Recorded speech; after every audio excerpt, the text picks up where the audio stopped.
Earlier, we uploaded a video where you can see how easy it is to create a secure L2TP IPsec VPN service on your router so you can connect to your home network securely from anywhere in the world. RouterOS supports all kinds of VPN. Another very secure option is Wireguard. On devices without hardware encryption support, Wireguard can be faster than IPsec. Also, Wireguard will work with multiple devices behind the same public IP address. So, let's imagine you need to access resources in your home or office network from your phone when you are out and about. To do this securely, we need to establish a VPN tunnel first. This video will show you how to set it all up. Alright, let's configure Wireguard now. The first thing we need to do is to just add Wireguard interface. And that's it. Now we need to add the IP address for the Wireguard interface.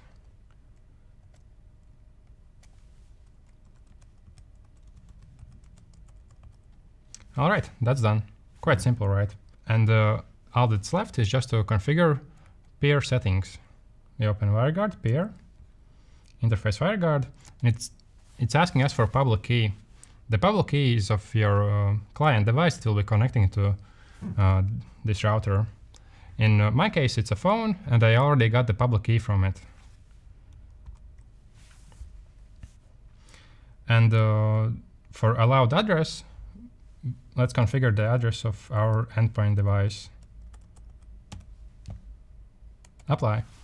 And that's it. Wireguard peer is set up, and now we just need to configure our host device with the Wireguard application. Let's see how to do it now. Alright, let's configure Wireguard on our mobile device now. I have Wireguard application right here and ready, and I'll just press add a tunnel. Create from scratch. Let's call it office. Generate key pair. Now we have private key and public key. Make sure to copy the public key because you will need it in the peer configuration of your Wireguard on your RouterOS device. Now just add addresses. The address needs to be in the same subnet as your RouterOS Wireguard. In this case, that's that. And DNS server. Just add the Wireguard address of your RouterOS Wireguard interface. All right. And now you just need to press add peer. Add peer, public key. Here it's asking for the public key of the RouterOS Wireguard interface. I have already copied it, so I can just paste it, but you can find it under interface, Wireguard, print. Now we also need to specify the endpoint address. This is the public IP address of your MikroTik router. In this case, we'll just write example.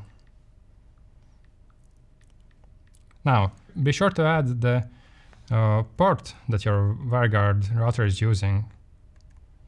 In this case, it's 13231.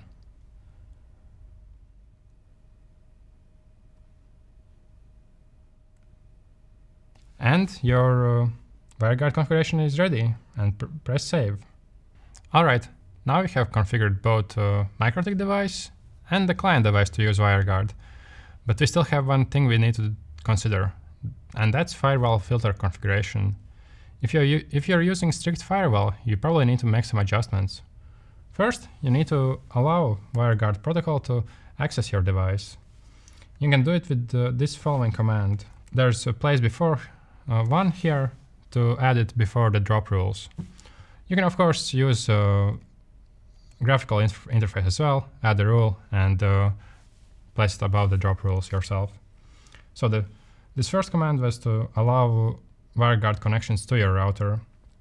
But now you also need to allow the Wireguard traffic to connect to your router. And it's done with this second rule. Make sure to specify the source address that was used in your configuration. And that's it. Now you have both your Wireguard configuration and firewall filter configuration, and everything is set.